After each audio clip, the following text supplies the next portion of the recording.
ခုနှစ်ကနန်းအိမ်တွေနဲ့လက်လာပါပွင့်အောင်ဘယ်လိုလုပ်တယ်ဆိုတဲ့အကြောင်းကိုဒီနေ့မတ်စာကမျှဝေပေးမယ်နော်ကိန်းကနန်းဗေဒင်အရာနံပါတ်9အိမ်ပေါင်းခြင်းနော်ပေါင်းခြင်း9ရတဲ့အိမ်မျိုးစားအခန်းနံပါတ်ပဲပေါင်းတိုက်ခန်းနံပါတ်ပဲပေါင်းခြင်းတာကိုပေါင်းခုနှစ်ကနန်းရတဲ့အိမ်တွေကကိတ်ဂျူရဲ့နော်ကိတ်ဂျူကေတုရဲ့ပံမိုးမှုအောက်မှာတည်ရှိတာကြောင့်ဉာဏ်ပညာနဲ့တရားဓမ္မအိမ်လို့ဆိုလို့ရတဲ့အရှိန်အဝါရှိတဲ့အိမ်မျိုးစားဖြစ်တယ်ဒီကိတ်ဂျူရဲ့စွမ်းအင်ကြောင့်စိတ်အာရုံခံစားမှုတွေအလွန်ထက်မြက်ပြီးတော့အရာရာကိုထိုးတွင်းကြိုတင်သိမြင်နိုင်စွမ်းရှိတတ်တဲ့အိမ်မျိုးစားဖြစ်ပါတယ်စာပေလေ့လာတာတွေအတတ်ပညာသစ်တွေသင်ယူခြင်းနဲ့သုတေသနလုပ်ငန်းများအတွက်ကိုအောင်မြင်မှုတွေပေးစွမ်းတဲ့အိမ်မျိုးစားလို့ပြောလို့ရပါတယ်အိမ်ထဲကိုချိန်ချလိုက်တာနဲ့လောကီအပူပင်တွေအလိုလိုရောပါသွားပြီးတော့စိတ်အေးချမ်းမှုပေးစေတတ်တဲ့အိမ်မျိုးစားဖြစ်တယ်တရားထိုင်တာတွေယောဂကျင့်တာတွေဘာသာရေးလိုက်စားတဲ့လူတွေစိတ်ဓာတ်ပိုင်းဆိုင်ရာအလွန်မြင့်မားပြီးတော့ကုသိုလ်ကံတွေကိုထူးခြားစေတဲ့အိမ်မျိုးစားဖြစ်တယ်ပြင်ပလူမျိုးများရဲ့မလိုအပ်ဘဲနဲ့ဝင်ရောက်စွတ်ဖက်ခြင်းကိုကင်းဝေးစေတတ်ပြီးတော့မိမိကိုယ်ပိုင်အချိန်မိမိအချိန်နေရာကိုအပြည့်အဝခံစားရစေတတ်တဲ့အိမ်မျိုးစားဖြစ်တဲ့ဒီအိမ်မှာနေထိုင်တဲ့လူတွေရဲ့လှုပ်ဝက်ချက်များကိုလည်းလုံခြုံမှုနဲ့အကာအကွယ်ပေးတဲ့အိမ်မျိုးစားဖြစ်ပါတယ်ဘယ်လိုလူမျိုးတွေနေကြမလဲဒါဆိုရင်စာရေးဆရာတွေသူတေသနလုပ်ငန်းလုပ်တဲ့လူတွေဝေရင်းပညာရှင်တွေနဲ့တရားဓမ္မအားထုတ်တဲ့လူတွေယောဂဝါဒနာပါတဲ့လူတွေဘာသာရေးကိုအလုပ်များတဲ့လူတွေနဲ့မိမိကိုယ်ပိုင်အချိန်တွေကိုတိတ်တိတ်ဆိတ်ဆိတ်နဲ့အေးချမ်းချမ်းနေတတ်တဲ့လူတွေအတွက်ဆိုရင်တော့ဒီလိုမျိုးအိမ်ကသင့်တော်တဲ့အိမ်မျိုးစားဖြစ်တယ်။တခုရှိတာကအိမ်ကတိတ်ဆိတ်လွန်တဲ့အတွက်ကြောင့်မို့မိသားစုဝင်ချင်းချင်းအောင်စကားပြောတာနေတယ်။တခါလေကျရင်အဖော်မဲ့ပြီးတော့အထီးကျန်နေတယ်လို့မျိုးကိုလည်းခံစားရတတ်တယ်။ဧည့်သည်လာတာနဲပါတဲ့အတွက်ကြောင့်မလို့ပြင်ပလူမှုရေးနယ်ပယ်နဲ့ဆက်ဆံရေးတွေ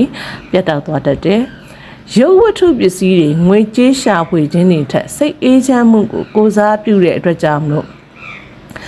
ဒီဘက်ပိုင်းကိုပဲဦးစားပေးတဲ့အိမ်ဖြစ်တဲ့အတွက်ကြောင့်မလို့လော်ကီစီးပွားရေးတွေကြတော့တိုးတက်ဖို့ကနှောင့်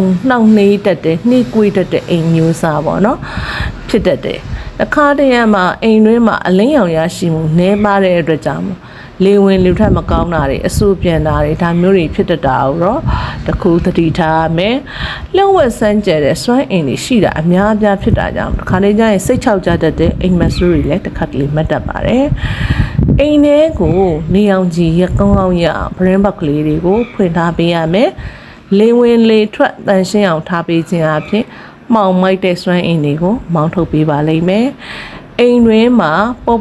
ပါဖြစ်စေဖို့တစ်ခါလေးကြာရင်မိတ်ဆွေတွေကိုကြည့်ရခင်ရတဲ့လူတွေကိုတစ်ခါတလေဖိတ်ပြီးတော့ဒါစကားဆက်မိပြောဆိုသင့်ပါတယ်အိမ်တွင်မှာလည်းစိတ်ရှင်လန်းမှုတက်ကြွစေဖို့ဆိုရင်အိမ်ထဲမှာအဖြူရောင်များတဲ့အရာလေးတွေနဲ့အလှဆင်ပေးထားနိုင်တယ်ပေါ့နော်ကိတ်ကျူကမြေကဘာရဲ့နက်ဆိုင်နဲ့စွမ်းအင်တွေနဲ့သက်ဆိုင်တာကြောင့်တဘာဝခရစ်စတယ်လေးနဲ့ဆိုရင်ပို့ပြီးတော့တင့်တော်တယ်ပေါ့နော်။ဒါကြောင့်မလို့မိမိရဲ့အိမ်ကန်ဒါမှမဟုတ်အလုံးစပွဲပေါ်မှာတဘာဝခရစ်စတယ်လေးနဲ့အလှဆင်ထားတဲ့အယုတ်ကလေးတွေဒါမှမဟုတ်ပေါ့နော်ဒီကြည်လင်တဲ့ခရစ်စတယ်လေးနဲ့လှုပ်ထားတဲ့ဟာလေးတွေခရမ်းရောင်လေးတွေဒါမျိုးလေးထားပေးခြင်းအဖြစ်ဒီအိမ်အတွက်ကောင်းမွန်တဲ့စွမ်းအားတွေကိုဖြစ်ပေါ်စေပါတယ်။ဒီຢာလေးတွေကလည်းနံပါတ်9ခန်းအိမ်ရဲ့အတွက်စမ်းကြဲတဲ့ဒါလက်ပစ္စည်းမျိုးစားလို့လည်းပြောလို့ရပါတယ်အိမ်ရဲ့အရှိရက်ကိုတန်ရှင်းအောင်ထားပေးပါအဲ့ဒီနေရာမှာအဖြူရောင်ဖျောင်းနိုင်ဒါမှမဟုတ်ရင်ရောင်ခက်မိန်လေးတွေကိုပုံမှန်ထွန်းညှိပေးခြင်းအပြင်လက်လာပါတယ်အဆက်မပြတ်ဝင်လာစေတတ်တဲ့နှက်ကောင်းတဲ့မြက်တွေကလည်းစောင့်ရှောက်ပေးတတ်ပါတယ်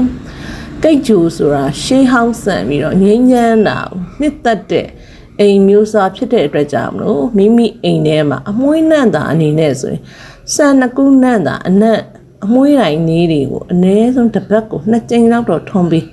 အဲ့ဒါဆိုရင်မိမိအိမ်ထဲမှာရှိတဲ့လူတွေရဲ့စိတ်မောလူမောတာတွေကိုပယ်ပြောက်ပေးပြီးတော့လက်ပိတ်နေတာတွေတောင်ပွင့်လန်းသွားစေပါတယ် ကနန်းပေရင်အရာဆိုကိတ်ကျူအတွက်အထီရောက်ဆုံးသောကံပွင့်ရရာဆိုရင်သက်ရှိတိရစ္ဆာန်လေးတွေကိုခွေးလေးတွေကြောင်လေးတွေဒါမျိုးလေးတွေကိုအစာရည်စားလေးတွေကျွေးပေးပါဒါမှမဟုတ်ရင်အမဲရောင်နဲ့ပုံမှန်ထက်ကိုပေါ့နော်ဒီခနာကုန်းမှာအပြောက်ကလေးတွေပါတဲ့ခွေးလေးတွေတရဝါလေးတွေကိုအစာကျွေးမွေးခြင်းအပြင်နံပါတ်9အိမ်ရဲ့ပိတ်ဆို့နေတဲ့ငွေလန်းတွေကိုပွင့်လန်းစေပါလိမ့်မယ်အိမ်တွင်းမှာရှိတဲ့ပင့်ကူအိမ်တွေခုံနဲ့အမိုက်တရိုက်တွေကိုတော့အထူးရှောင်ခြင်းပါကိတ်ကျူကညစ်ပတ်မှုကိုမြင်နေဆိုရင်လက်လာပါကိုလုံးဝပိတ်ပစ်တတ်ပါတယ်ဒါကတော့ဒီနေ့ကတော့ခုနှစ်ကနန်းအိမ်တွေအတွက်လက်ပွင့်စေမဲ့နီလန်းကောင်းလေးတွေကိုမဆာမျှဝေခြင်းဖြစ်ပါတယ်အားလုံးပဲဘုဒ္ဓရရကြပါစေရှင်